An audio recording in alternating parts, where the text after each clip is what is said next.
Hey, what's going on YouTube? Welcome to today's episode, the show that won't show you cleavage just to gain more views. Whoa. Stop it. Yeah. Okay, that was an accident. Oh, really, stop it. Ooh. Okay, enough. Oops. Moving on. What kind of lenses is the best lens for your camera? I've been getting a lot of questions, a lot of emails, a lot of messages in my inbox, comments on my last T3i tutorial. You guys want to know which lens to get. Well, there's a number of lenses out there. The question is, which one is the best and which one, most importantly, is the best for the money? Because let's face it, a lot of these Canon lenses, they're in excess of $1,300. Now, I don't know about a lot of you, but myself included, sometimes those lenses hurt. I do have a few of those lenses, but it took me a while to get there. So I'm gonna show you the best lenses to get under 500 bucks. Yes, I said under 500 bucks. Now, granted, they're not gonna be the most luxurious lines of glass, but that doesn't matter. You'll still get a great picture. I'm also gonna show you some prime lenses that is gonna cost you just around 100 bucks. 100 bucks. And yes, it'll produce some great images. So let's get started. Now, the first lens that I love, the first type of lens that I like to use is one lens that you can shoot pictures with and drink out of. No, seriously. So the first lens we've got coming up is my favorite for 100 bucks, really anywhere between 90 and 125 bucks. If you find it more than 125 bucks, don't buy it. You can find them cheaper. Is the wonderful Nifty 50 is what it's dubbed. Now, this is a 50mm 1.8 lens from Canon. Canon has three types of lenses. It has a 1.2, which is $1,300, way too much. Then Canon has another one, which is called the 50mm 1.4. This is roughly between 350 to about 500 bucks, just depends on where you buy it. Lastly is the 50mm 1.8. Now, all you videographers out there, if you like to shoot video and photos, these are the ideal lenses to have in your arsenal of lenses. The 50mm 1.8 is especially good for video. I wouldn't so strongly recommend it for photography, but you could use it and it still would produce some nice images. For the money, you can't really complain. So, the 50mm 1.4 is the next one that I've got in my arsenal. I do own the 1.8 and the 1.4. Hopefully the 1.2 soon enough. Now, you have two types of lenses. You have your prime lenses and you have your focal range lenses. Now, your prime lenses don't zoom in or out. They stay at a fixed focal length. So if you purchase that 50mm, it's not gonna zoom in any further than 50mm. It's always gonna stay constant. Now, the other type of lens, you have a 70 to 200mm, 16 to 35, 11 to 16, there's just tons of variations. So those lenses are great when you're trying to do photography and you're trying to get close to your subject, but you're trying to be as far away without interrupting the scene or being too involved in what's going on.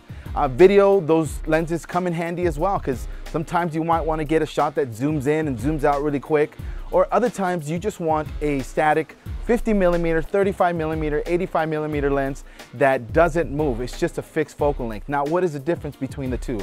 Here it goes. One, bam, it's clarity, sharpness.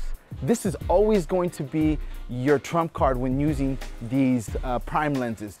Prime lenses give you the sharpest images. Why? As I always use this example, it's like looking through 10 panes of glass between you and your subject. If you remove all those panes of glass and you only have two, you're gonna see your subject a lot sharper. So that's why prime lenses are sought after when filming and also doing portraits. Prime lenses usually have an f-stop of 1.2 and all the way up to 2.5. So that f-stop range is essential when trying to create a nice shallow depth of field. So lenses are essential to your photography or video business. So if you're trying to produce that very professional looking quality image, it all depends on your lens. So yes, the type of camera you own is important, but not as important as the lens. Lens, you should invest more money than the actual body. Lens will make and break your images, so remember that. Okay, so the next type of lens I'm gonna show you is a wide angle lens. Wide angle lenses are important. Why? Because it allows you to grab a lot of your scene, and you might wanna be in the city filming or whatever. So the best lens to use for that is a good wide angle lens, which I've got here. This is an 11 to 16mm Tokina lens. Now, unfortunately, the klutz that I am, I dropped it. So this is what's not supposed to happen to your lens. take good care of your lenses. These lenses are great to have for your crop censored camera. It allows you to film cities, any tight corners. If you're inside a house or something and you want to grab a big wide angle, well, this is the lens to use. It opens up all the way to 11 millimeters. So that's pretty wide, and it goes all the way to 16. So it is a small focal length. It only goes from 11 millimeters to 16 millimeters.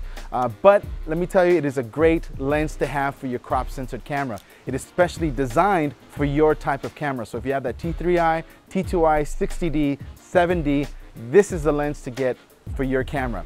Tokina also makes it for Nikon. So all you Nikon users, if you do want to grab a wide angle lens for your crop censored camera, check out Tokina's 11 to 16 millimeters. I will leave links in the description bar below for you guys to check out. So let's move on to the next lenses, which is our medium focal range lenses. One that I have right here is my L series 24 to 70 millimeter lens. Now this lens is expensive, and by all means, I'm not telling you guys to go out and buy this lens, as this lens can cost you in excess of $1,300. Ouch, that does hurt. But I'm going to show you some lenses that will be equivalent to this and will give you some pretty nice images. But this is a medium focal size length lens. So this goes from 24 millimeters all the way to 70 millimeters. Comes with a lens hood to prevent lens flare.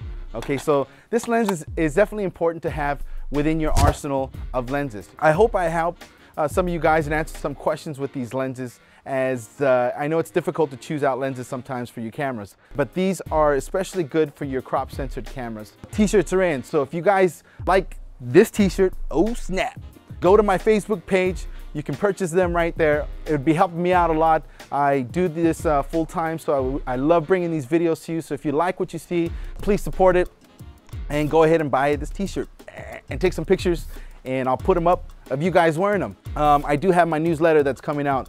That is a brand new thing I'll be doing once a month. A lot of good stuff, bargain deals, a lot of photography trends that are happening, some special tips and tricks for you guys, just for people who sign up for my newsletter. So make sure you go to Facebook, sign up for the newsletter there, and I'll be seeing you guys pretty soon. All right, guys, thanks again. Don't forget to get the t-shirts. Oh, snap. Peace.